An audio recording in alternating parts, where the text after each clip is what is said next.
सभी को मेरा नमस्कार। मैं सुमन शर्मा आप सबका स्वागत करती हूँ। विजय तेंदुलकर द्वारा लिखित घासीराम कोतवाल नाटक की समीक्षा व सार लेकर आपके साथ है। जैसा कि आपको स्क्रीन पर दिखाई दे रहा है, ये एक मराठी नाटक है। इसका हिंदी अनुवाद यहाँ पर आपको बताया जाएगा। मराठी के सुप्रसिद्ध नाटककार श्री विजय तेंदुलकर का जन्म 6 जनवरी 1928 में महाराष्ट्र के कोल्हापुर में हुआ। तेंदुलकर जी ने औपचारिक रूप से मात्र 10वीं तक की ही शिक्षा ग्रहण की है। इसके बाद वो ताउम्र स्वाध्याय करते रहे। उन्होंने कैरियर के रूप में एक पत्रकार से आरंभ किया। फिर उसके बाद उन्होंने रचनाक्रम को ही अपना पेशा बना लिया। उनका विवाह निर्मला जी से हुआ। पुत्री प्रिया तेंदुलकर ने अभिनय जगत में काफ़ी नाम बनाया है। इनकी जो लेखनी है उसमें ताउम्र उन्होंने कार्य किया है। 19 मई 2008 को उनका निधन हुआ है। लेखनी की अगर मैं बात करूं तो प्रमुख नाटक है श्रीमंत, गिद्ध, सखाराम बहांडर, कन्यादान, कमला, घासीराम कोतवाल, खामोश, अदालत जारी है, पंछी ऐसे आते हैं और मीता की कहानी, जात ही पूछो साध की। अनुवाद किए हैं उन्होंने आधे अधूरे और तुगलक का मराठी में अनुवाद किया है। विभिन्न फिल्मों की पटकथाएं भी लिखी हैं, जिनमें से मंथन, निशांत, आक्रोश और अर्ध सत्य इत्यादि उनकी 11 फिल्मों की पटकथाएं हैं। उपन्यास कादम्बरी 1 और कादम्बरी 2, कहानी संग्रह है काचे पात्र, गाने, द्वंद्व, फल पाक और मेष मात्रे। अगर मैं पुरस्कारों की बात करूं तो खामोश, अदालत जारी है पर उन्होंने 1970 में कमला देवी चट्टोपाध्याय पुरस्कार प्राप्त किया। साथ में 1971 में संगीत नाटक अकादमी, 1973 में महाराष्ट्र सरकार द्वारा दिया गया पुरस्कार, 1977 में मंथन पर सर्वश्रेष्ठ फीचर फिल्म का राष्ट्रीय पुरस्कार, अर्ध सत्य की पटकथा के लिए उन्होंने फिल्म फेयर पुरस्कार भी प्रदान किया है। 1984 में उन्हें पद्म भूषण से भी अलंकृत किया गया है। आइए जान लेते हैं विजय तेंदुलकर का प्रसिद्ध नाटक घासीराम कोतवाल।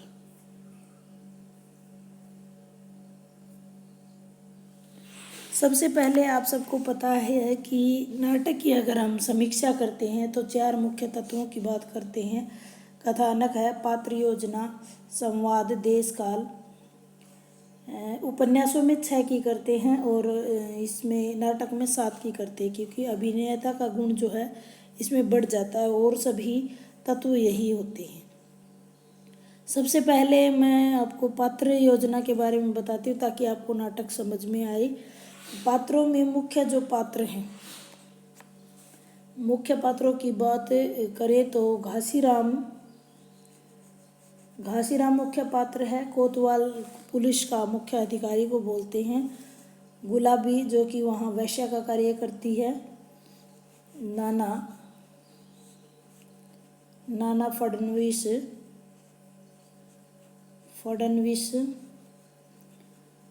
बहुत सारे ब्राह्मणों की बात इस पे की जाती है। और मुख्य इसकी खुद की बेटी ललिता गौरी, ये मुख्य पात्र हैं और अनेक छोटे बड़े पात्र हैं। इसके बाद हम कथानक शुरू करते हैं। कथानक जैसा कि मैं आपको बता चुकी हूँ कि 2 पार्ट में बटा हुआ है। कथानक 2 पार्ट में बटा हुआ है। इस पहले भाग को पूर्वार्ध, जैसा कि इसको इंग्लिश में प्रीवियस कहते हैं, और दूसरे भाग को उत्तरार्ध। एमए प्रीवियस को भी पूर्वार्ध बोला जाता है और एमए फाइनल को भी, एमए जो फाइनल है उसको उत्तरार्ध बोला जाता है। 2 भागों में ये बटी हुई है। इसमें एक सूत्रधार मैं पात्र में भूल गई थी, जो कि मेन पात्र है इसमें। पूर्वार्ध की जब शुरू होता है, नाटक का आरंभ होता है, वो गणेश वंदना से होता है और लक्ष्मी तथा सरस्वती की अर्चना की जाती है। सूत्रधार ब्राह्मण से पूछता है कि तुम दुबक दुबक कर कहाँ जा रहे हो। वह अनेक बहाने बनाता है। इस प्रकार का दृश्य है कि ब्राह्मणवाद इस समय दिखाया गया है कि ब्राह्मणवाद उस समय पर पूर्ण यौवन पर था। सूत्रधार के वार्तालाप से हमें पता चलता है कि ब्राह्मण विश्वामित्र और मेनका की कथा सुनाने जा रहा था।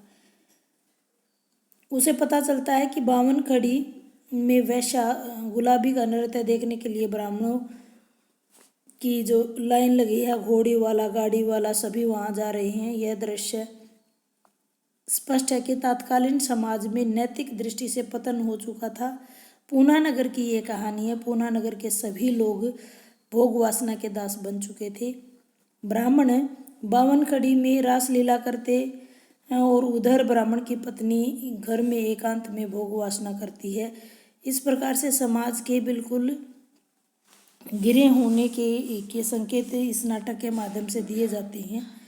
नगर का प्रधान नाना साहब फडणवीस आधी रात को गुलाबी वेश्या का नाच देखने के लिए आता है और गुलाबी के साथ नृत्य करने लगता है, परंतु उसके पैर में मोच आ जाती है और पीड़ा के मारे वो हाय हाय करना शुरू कर देता है। ब्राह्मण घासीराम झुक करके नाना साहब का पैर अपनी पीठ पर रख लेता है, जिससे कि नाना साहब को सुख मिलता है। नाना साहब खुश होकर उसे कुछ देना चाहते हैं और अपने गले का हार निकाल करके उसकी तरफ फेंक देते हैं, परंतु गुलाबी घासीराम के हाथ से वो हार छीन कर ले जाती है और उसे धक्के मारकर बाहर निकाल देती है। उसी समय इसी प्रकार की घटनाएं होती रहती हैं। एक समय था कि जब दक्षिणा लेने के लिए लोग जा रहे थे तो उनमें भी घासीराम दक्षिणा के लिए लाइन में खड़ा हो जाता है। वो कहता है कि मैं कन्नौज का ब्राह्मण हूँ, ये लोग मुझे चोरी का इल्ज़ाम लगा रहे हैं, लेकिन वो कहता है कि मैं चोर नहीं हूँ। मेरे जो पत्नी और पुत्री मेरे बारे में क्या सोचेंगे। सूत्रधार कहता है कि जब तक वह पुलिस के साथ नहीं जुड़ता है तब तक वो चोर नहीं बन सकता। तुम तभी चोर बनोगे जब चोरी के माल का कुछ भाग पुलिस को दोगे। सूत्रधार के इस संवाद से, इस जो डायलॉग है, इसके कारण पता चलता है कि तत्कालीन पुलिस विभाग अनैतिकता और भ्रष्टाचार का शिकार थी। आखिरकार घासीराम को जेल की कोठरी से बाहर निकाल दिया जाता है और अपमानित होने के कारण वो प्रतिज्ञा करता है कि इस नगर में वो एक दिन सुअर राज स्थापित करेगा।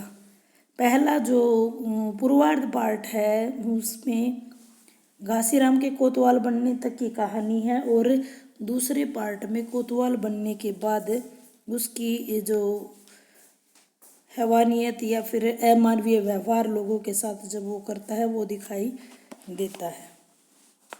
नाना साहब एक कीर्तन मंडली में सुंदर नारियों के साथ ललचाई दृष्टि से देख रहा था और इस का फायदा जो है घासीराम कोतवाल उठाता है। वो कहता है जब उसको उस सुंदर लड़की को पकड़ने के लिए प्रयास किए जाते तो वो वहाँ से भाग जाती है, तो इसका फ़ायदा उठा लेता है घासीराम कोतवाल। वो कहता है कि मैं इसको लेकर के आऊँगा और वह अपनी लड़की को वहाँ पर ले आता है, जो कि असीम सुंदरी है। जैसे मैंने आपको बताया था, ललिता गौरी उसका नाम है।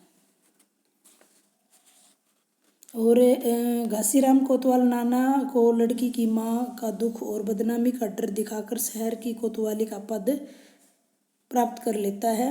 नाना भी एक राजनीतिक चाल चलकर घासीराम को नगर का कोतवाल, यानी दोनों ही अपनी अपनी कूटनीति खेल रहे थे।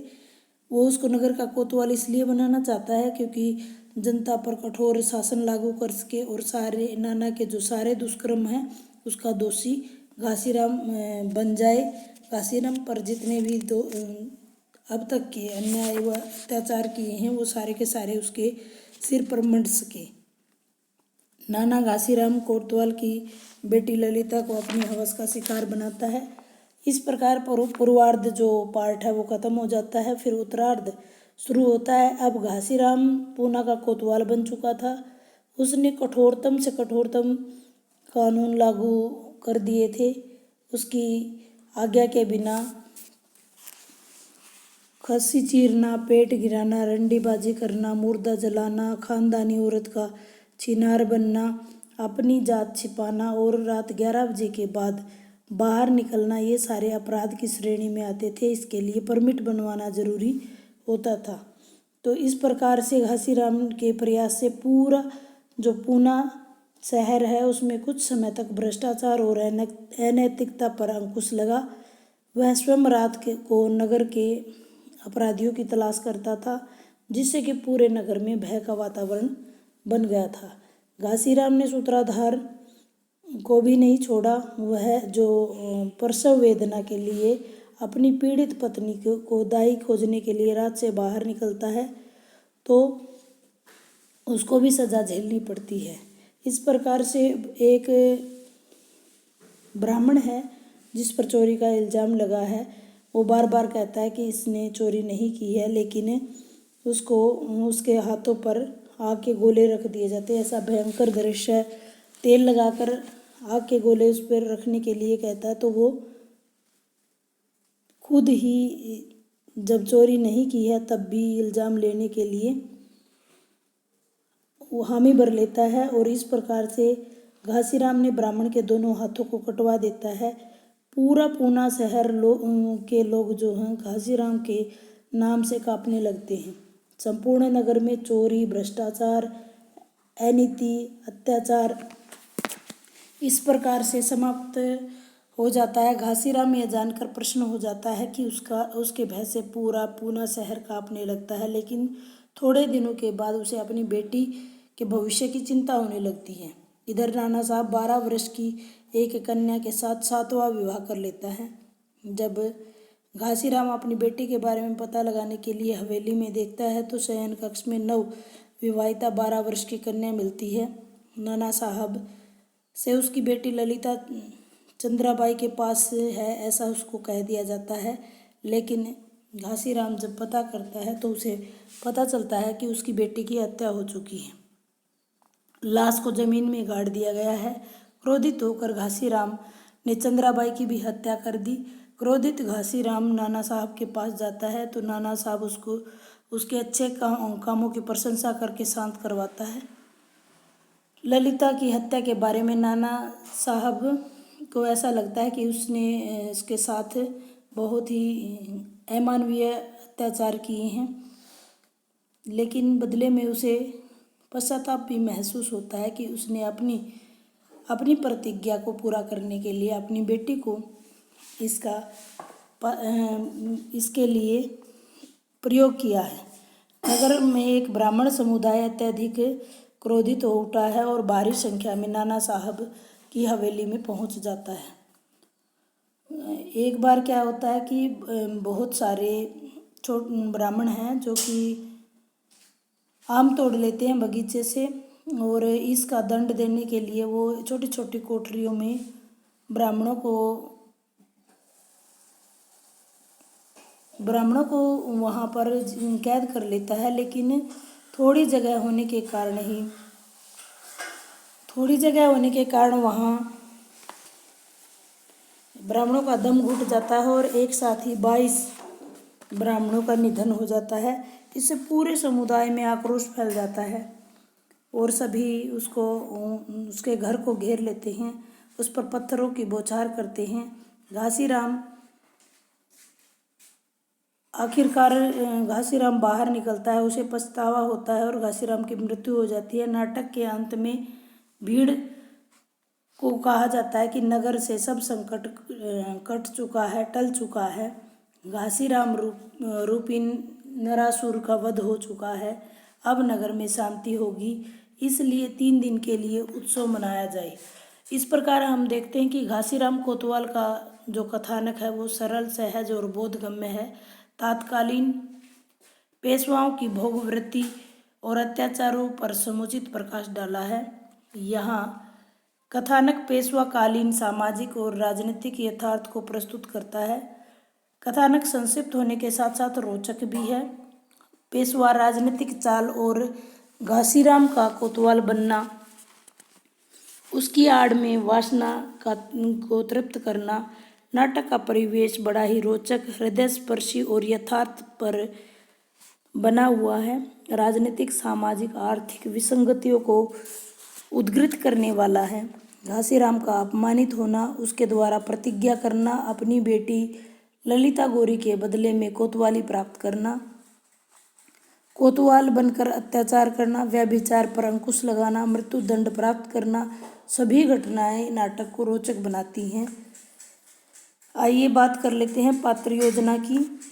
पात्र योजना, जैसे मैंने आपको पहले बताया कि पात्र जो हैं वो बहुत अधिक संख्या में इसमें, दूसरा इनका नाटक है, लगभग 35 पात्र इसमें हैं, लेकिन मुख्यतः पात्र मैं आपको बता चुकी हूँ, घासीराम, नाना साहब, सूत्रधार। और गौण पात्रों में हम ललिता गौरी, अंग्रेज अधिकारी, ब्राह्मण और गुलाबी का नाम ले सकते हैं। नाटक में नाना साहब एकमात्र ऐतिहासिक पात्र हैं, बाकी के पात्र जो हैं काल्पनिक पात्र हैं। संवाद योजना की अगर मैं बात करूं तो तीसरा मुख्य स्तंभ है संवाद, और कथानक को गति प्रदान करता है। दूसरी ओर पात्रों का चरित्र चित्रण पर प्रकाश डालता है। तो जो नाटक के संवाद है वो संक्षिप्त हैं, स्वाभाविक हैं, पात्रानुकूल हैं, प्रसंगानुकूल और भावानुकूल, सभी के सभी गुण इस नाटक के अंदर विद्यमान हैं। इसमें विजय तेंदुलकर ने कुछ नवीन प्रयोग भी किए हैं, जिसमें तुकांत संवादों का भी प्रयोग देखने को मिलता है, जो कि कथानक को बड़ा ही प्रभावशाली, रोचक और गतिशील बनाता है। जैसे नाना, आँख मीचकर, ओह ओ हो श्रीमान, मैं मर्द हूँ, औरत तो चंपत हो गई। इस प्रकार के छोटे छोटे। घासीराम कहता है, हुजूर हुक्म कीजिए, हवेली में कोई न रहे, कोई नहीं, बंदा तो पहरे पर तैनात है, लिहाजा। नाना, बेवकूफ़, नालायक। इस प्रकार के छोटे छोटे शब्द, एक एक शब्द के द्वारा उनमें पूरा वाक्य कह देने की क्षमता हमें दिखाई देती है। देश काल और वातावरण की अगर बात करें तो ये उस समय की सामाजिक, आर्थिक, राजनीतिक सभी पक्षों को उजागर करने की क्षमता रखता है। पूना में उस समय का जो काल था वो पेशवा काल से संबंधित है, और इतिहास का में पात्र नाना फडणवीस एक प्रधान पेशवा है, और यथा राजा तथा प्रजा का इसमें वर्णन किया गया है। ब्राह्मणवाद का भी उच्च स्तर पर होना दिखाया गया है। वैश्याओं को नाच, उस समय ये सहिष्णुता, इस प्रकार की बातें इस नाटक के माध्यम से दिखाई गई हैं। अगर मैं भाषा शैली की बात करूं तो भाषा शैली में रंगमंच की दृष्टि से ये सफल नाटक है, और भाषा नाटक और रंगमंच की दृष्टि से ही शब्द चयन, ध्वनि संकेत, विषय विधान की योजना की गई है। भाषा सरल, सहज, भावानुकूल, पात्रानुकूल और प्रसंगानुकूल मिलती है। मूल रूप से नाटक जो है मराठी भाषा में है, लेकिन यहाँ हम इसकी हिंदी अनुवाद की बात कर रहे हैं। भाषा की सभी विशेषताएं देखी जाती हैं। तुकांत योजना का प्रयोग भी इस भाषा को आकर्षक बनाता है। मुहावरों और कहावतों का प्रयोग भी इसमें लिखता है, जैसे बाल की खाल काटना, बाट जोहना, टंगड़ी मारना, खेल खत्म करना इत्यादि मुहावरों का प्रयोग है। इनाम, खुश, हुजूर, आसमान, जमाना, जुबान जैसे अरबी फारसी शब्दों का प्रयोग भी है, और यथासंभव इसमें कहीं कहीं अंग्रेजी शब्दों का प्रयोग भी खुल करके किया गया है।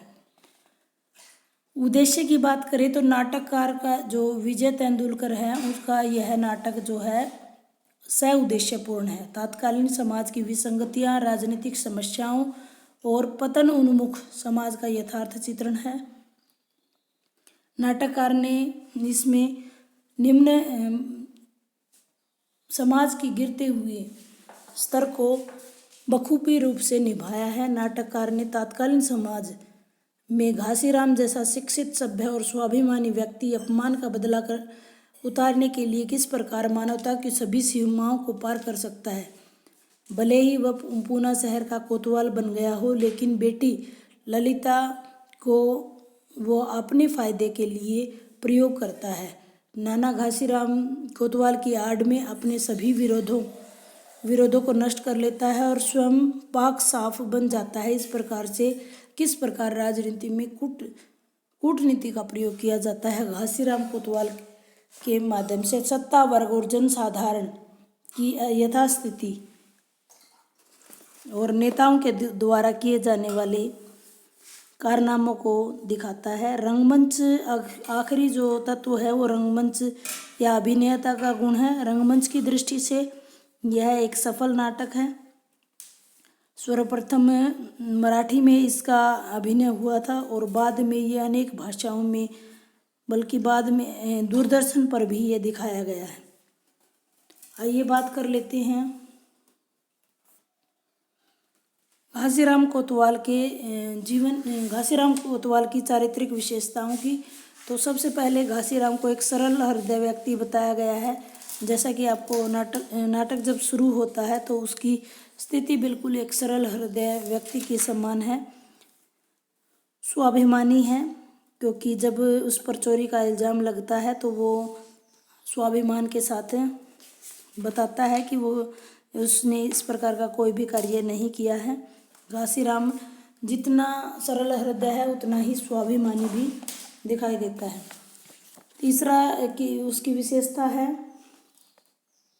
तीसरी मुख्य विशेषता है उसकी व्यवहार कुशल है। वह ब्राह्मण है और सभी किसके साथ कैसा व्यवहार करना है सभी कुछ जानता है। व्यवहार कुशलता के कारण ही वो अपनी पीठ के ऊपर नाना का पैर रखवाता है ताकि वो अपने आप को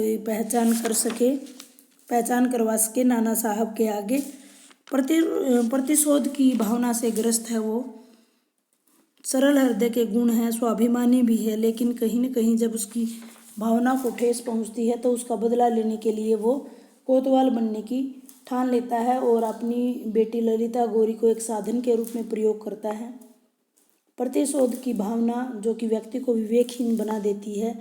इस अवस्था में उस पर अपना घर जलाकर दूसरों को मार्ग दिखाने की लोकोक्ति इस पर चरितार्थ होती है। परिस्थितियों के अनुसार स्वयं को ढालने में सक्षम उसके व्यक्तित्व का गुण दिखाई देता है। जैसे कि ब्राह्मण होते हुए भी गुलाबी नर्तकी के यहाँ बर्तन मांजना, रमना का दक्षिणा प्राप्त करने के लिए ब्राह्मणों की भीड़ में खड़ा हो जाना, कोतवाल बनने के पश्चात अपने दब्बूपन को त्याग कर निरंकुश बन जाना, ये सारी घटनाएं उनको परिस्थिति के अनुसार ढालने के लिए सक्षम उन्हें दिखाई देती हैं। उनके व्यक्तित्व में ये चीज़ें हमें स्पष्ट दिखाई देती हैं। मानवीयता का लोप जब वो घासीराम कोतवाल बन जाता है तो उनके चरित्र में अगली विशेषता आती है कि अब तक वो बहुत ही मानवीय था, सरल हृदय था, स्वाभिमानी था, लेकिन अभी एकदम से उसके व्यक्तित्व में नया प्रयोग हुआ है। वो मानवीयता के भाव को छोड़कर अत्याचारी और निरंकुश बन गया है। बहुत सारे बिना बात भी किसी को भी अपराधी घोषित कर देता है और भय उत्पन्न करने के लिए अपना चारों तरफ से दबदबा बनाने के लिए वो मानवीय संवेदनाओं से विहीन हो जाता है। सातवां जो मुख्य बिंदु है कि पिता के कर्तव्य का निर्वहन करने में असफल हो जाता है। जैसे कि आपको पता है कि वो अपने सुख के लिए अपनी पुत्री ललिता गौरी को नाना साहब के सुपुर्द कर देता है। जैसा कि उसको पहले से पता है कि नाना साहब किस प्रकार की प्रवृत्ति के हैं, फिर भी वो ललिता को जानबूझकर ऐसे राक्षस के हाथ भेज देता है। अगली जो मुख्य विशेषता है पश्चाताप की भावना से युक्त है। घासीराम पूना नगरी में समाज से अपना प्रतिशोध लेना चाहते हैं और अपनी पुत्री को साधन बनाकर पूना की कोतवाली प्राप्त कर लेते हैं, लेकिन कठोर उपनियमों में बांधकर वो निरीह जनता पर अनेक अत्याचार करते हैं और अंत में जब उनकी पुत्री का ही निधन हो जाता है, उनकी पुत्री को ही की हत्या कर दी जाती है, तो वो पश्चाताप करते हैं। वो कहते हैं कि मैंने गौरी का खून किया है, मुझे मारो, मुझे पीटो, मुझे जिंदा ना छोड़ो, सामने आओ, ये देखो मैं खड़ा हूँ, बहुत खूब, बहुत अच्छे। इस प्रकार से उनकी पश्चाताप की भावना से युक्त वो दिखाई देते हैं। राजनीतिक कुचक्र का वो शिकार हुआ लगता है, क्योंकि घासीराम स्वयं चतुर और बुद्धिमान समझता था, लेकिन नाना साहब ने केवल उसकी बेटी ललिता गौरी के यौवन पर आसक्त होकर उसे कोतवाली प्रदान की थी और अपनी अनेक कूटनीति चालों या राजनीतिक चालों का पूरा दोष कोतवाल के ऊपर गढ़ देता है।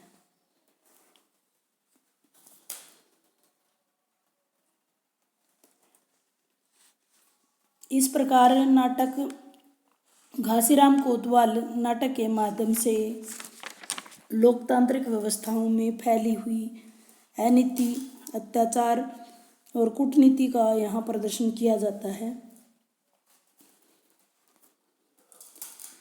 इसके मुख्य जो पात्र हैं नाना फडणवीस, ललिता गौरी, घासीराम कोतवाल। उम्मीद करती हूँ आपको नाटक पूरी तरह से समझ आ गया होगा। धन्यवाद।